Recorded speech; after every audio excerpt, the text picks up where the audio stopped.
The opening scene features a famous lawyer named Lauren Monroe, who is currently being presented with a deal, $1 million in exchange for defending a criminal at court. However, her unwavering honesty and her moral principles lead her to gracefully decline the offer. This is one of the proofs that Lauren stands for innocent people and not for monetary gain. The scene then shifts to her younger brother named William Monroe, a politician who is in an attempt to secure the mayor position of New York City. Next, we are introduced to Lauren's father, Archer Monroe, who is a wealthy business figure. He is currently walking in the woods when he suddenly feels difficulty in breathing. The old man somehow makes to his car but tragically passes away during his drive back home. Shortly after, Lauren, who is attending a press conference, receives this news, leaving her heartbroken. The scene then cuts to Archer's funeral, where Lauren and her entire family gather to pay their respects. After the funeral, the siblings have a brief conversation, during which William reveals that their father was proud of her. They also discuss the prospect of shifting their mother to a new place that's closer to them. Following this, Lauren walks to her father's office and reminisces the fond memories of him teaching her chess, drawing the game parallels to life's complexities. A few days later, the family attorney, Harold, shows up to announce Archer's will. The will designates Lauren's mother, Catherine, as the new CEO of their company. William is allocated with a sum of $20 million, while Lauren, due to some reason, is assigned with only $1 million. The remaining $50 million are stipulated for donations to the police and medical schools. Afterwards, Harold goes to talk to Lauren in private, during which he hands her a package left by her father for her. Inside it, she finds a USB device stick along with a pair of keys. She inserts the USB device into her laptop and discovers a video message from her late father. In the video, he implores her to uphold a hidden truth and also expresses remorse for not being able to divulge it during his lifetime. In the next scene, a shocked Lauren decides to head into the woods to learn about the hidden truth. But before that, she is stopped by her husband, who seems to be concerned about her well-being. However, she tells him that she's fine and that she just needs some time alone. I'm fine. Lauren then ventures into the woods where she discovers a locked surface that resembles an entrance. Using the key provided earlier, she unlocks the padlock on it, revealing a set of stairs leading down to a basement. Lauren nervously descends into the dark bunker. As she walks inside, she comes across a door and opens it, only to discover a restrained man. Though fearful, she walks closer to check on him, but his sudden movement startles her, prompting her to flee the bunker.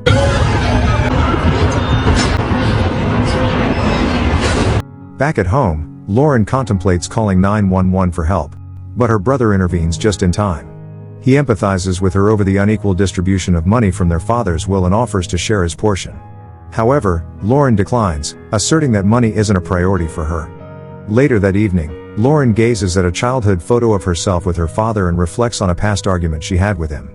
It turns out that Archer had asked her to represent his rich friends in court, a request she had turned down due to her unwillingness to defend criminals. The next morning, Lauren decides to revisit the bunker, this time armed with a gun. As she enters, she finds the man asleep, so she discreetly takes his fingerprints in order to identify him. Just then, the man opens his eyes, prompting her retreat in haste. She returns after a while with a face mask and asks his name. Surprisingly, the man knows every detail about Lauren and her family, including her birthday, her brother's name, and even her marriage against her father's wish. Convinced by his familiarity, Lauren takes off her face and queries him again. Instead of answering, the man questions whether she is a good person. Upon her affirmation, he urges her to release him because that is what a good person does. Lauren, however, remains skeptical, suspecting that he must have committed a grave offense to warrant his imprisonment. She tries to understand the situation, but the man firstly demands for a luxurious meal including potatoes, steak, Caesar salad, chocolates, Goldwater cigarettes, and a bottle of scotch, alongside the request for a shave. Lauren threatens to leave him confined for a lifetime, but he knows that her conscience won't allow her to do so. Knowing that he has an upper hand, she decides to meet his demands and gives him a razor before departing. Upon returning home, Lauren scans the fingerprints and sends it to her family friend, Detective Emilio Sanchez, asking him to run a check on it as soon as possible. After this, she purchases all the items the man had demanded for and returns back to the bunker. Since the man is provided with such delicious food after many years of confinement, he digs it up with tears of joy. Thank you. Lauren offers him a chocolate bar, which makes him even more emotional. The man recounts how her father would offer him a square piece of chocolate once a year while leaving the rest untouched on the shelf to taunt him. After devouring all the food, he finally reveals himself as Morgan Warner. My name's Morgan Warner. He also grabs her hand and then apologizes, saying it's been long since he had human contact. Following this, Morgan begins to unravel his backstory, disclosing that he had crossed paths with Archer 3 decades earlier and formed a quick friendship as they shared similar tastes for gambling, money, and women. Their friendship bond eventually turned into business partners. According to Morgan, one midnight, Archer was drunk driving while he was in the passenger seat. Tragedy struck when Archer struck a pedestrian, resulting in his immediate demise.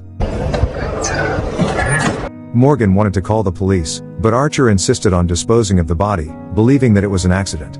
When the two got into an argument, Archer locked him up in this very bunker.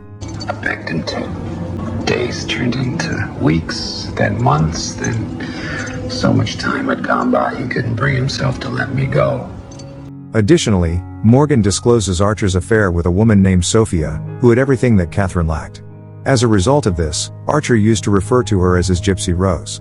Lauren doesn't believe in his words, so in order to back up his claims, Morgan gives her Sophia's address and urges her to check it herself. He also asks her to verify with Harold, who has been with Archer for years. Enraged, Lauren walks away and she is clearly unable to process all of these revelations. She then contacts Emilio, tasking him with verifying the background of a certain Morgan Warner. Following this, she drives towards the provided address and meets Sophia. When asked about her connection with her father, Sophia responds that she met Archer in a poker game. As the two continue chatting, Lauren notices a photograph of a young boy, prompting her to ask about him. In response, Sophia reveals a startling truth: the boy is her son, Alex, who also happens to be Lauren's half-brother. Overwhelmed by all of this, Lauren leaves with tears in her eyes. Later on, she visits Harold's office and unleashes her fury on him for hiding such a big secret from the family. In response, Harold says that it's his responsibility to maintain confidentiality. Lauren then asks about any additional hidden information, to which he says there's nothing else that could harm her. I need to know if there are more skeletons. Subsequently, Lauren goes to her mother and inquires if she's familiar with Morgan Warner. However, the name doesn't trigger anything as she has no idea. Shortly after, William enters, appearing to be stressed. When questioned, he says that he is losing votes, despite doing everything he can. William then urges Lauren to join the campaign rally due to her reputation for honesty, which she hesitantly agrees. On the same night, Lauren again goes to the bunker, aiming to uncover more insights. She asks about the whereabouts of the pedestrian's body that her father had buried. Responding to this, Morgan proposes a deal that he will take him there only if he gives him his freedom afterward. Although reluctantly at first, Lauren agrees and they venture outside.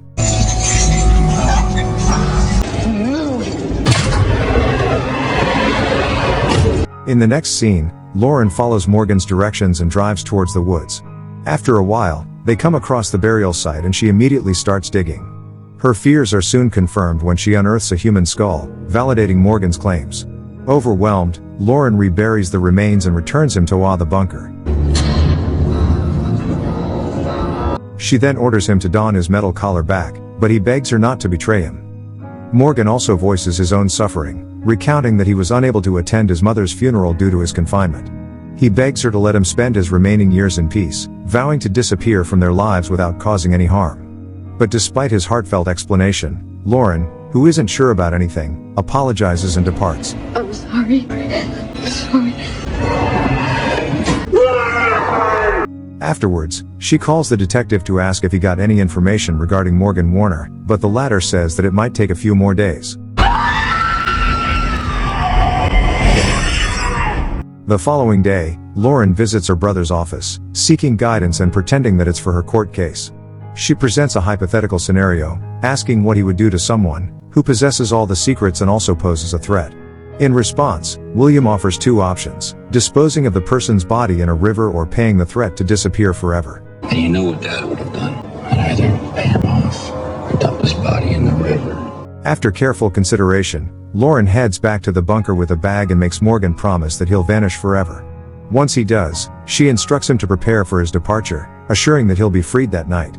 Following this, Lauren approaches Harold, asking him to arrange $1 million and a private jet for the person her father had wronged. Despite Harold's inquiry into the motive, she opts not to disclose it. I don't have a choice. Oh, no, you sure you want to do this? Call me when it's set. Later, as Morgan readies to leave, Lauren asks him if her father had mentioned anything about her. He reveals that Archer was very proud of his daughter, but he didn't like the fact that she opposed his friends. At this point, Morgan reveals another secret. Her brother, William, has been bribing the union representatives. Enraged, Lauren immediately heads to her brother's office and confronts him. In response, the latter admits that it is important to bribe for advancing in rank. He asserts that even their father had resorted to bribery in order to secure her position as a district attorney. Hearing all this, an enraged Lauren slaps him and walks away, warning him not to deceive her again. Shut up! Don't you dare ever lie to me again! Don't you dare! In the next scene, Morgan finally leaves the bunker, taking a chess piece as a memento. As he steps outside, he inhales the fresh air and experiences a sense of liberation. Lauren then escorts him to the private jet, where Harold provides him with new identification cards and briefs him on his account funds. As Harold and Morgan board the jet, Lauren drives back to the bunker to clean the place. During this time, she discovers a bottle of poison beneath the bed. However, she doesn't react, deeming that everything is over now. On the other hand, Emilio locates Morgan's file and delivers it to Lauren's residence. In the evening, Catherine arrives home and opens the package. A few moments later, Lauren enters the room and sees her mother looking at her package. Scared, Catherine expresses her concern, asking why Lauren has a picture of Carson Thomas. Lauren clarifies that his actual name is Morgan and proceeds to truthfully disclose that her father had confined him in the bunker for an extended period. In response, Catherine unveils a shocking revelation: the man is, in fact, a ruthless serial killer. Catherine asks where he is right now, to which Lauren tells her that she released him. In a state of panic, Lauren rushes to the airport, only to discover the lifeless bodies of Harold and the pilot. She soon realizes that Morgan is now after her mother. Lauren then speeds back home and freaks out when she doesn't find Catherine there. Mom! Mom! Terrified, she rushes to the bunker and finds her mother lying down unconscious. While she checks on her mother, Morgan shows up from the shadows and plunges the area into darkness by switching off the lights. He then launches a sudden attack and ties her up.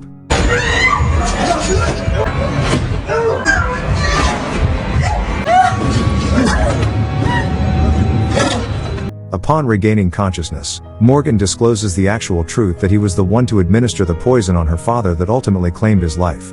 He also recounts the night when he gave a pill to Catherine and forced himself on her. You just didn't want to let yourself have it. Archer spotted him doing so, and as a result, he drove Morgan to the bunker. On their way, Morgan distracted Archer, resulting in a collision with a pedestrian.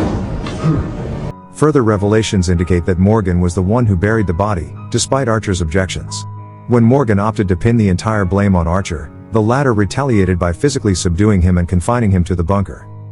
Truth is, Archer knew that there are some fates that are much worse than death. After hearing all of this, Lauren tries to sway him, assuring that she'll help him with justice for whatever her family did to him throughout the years.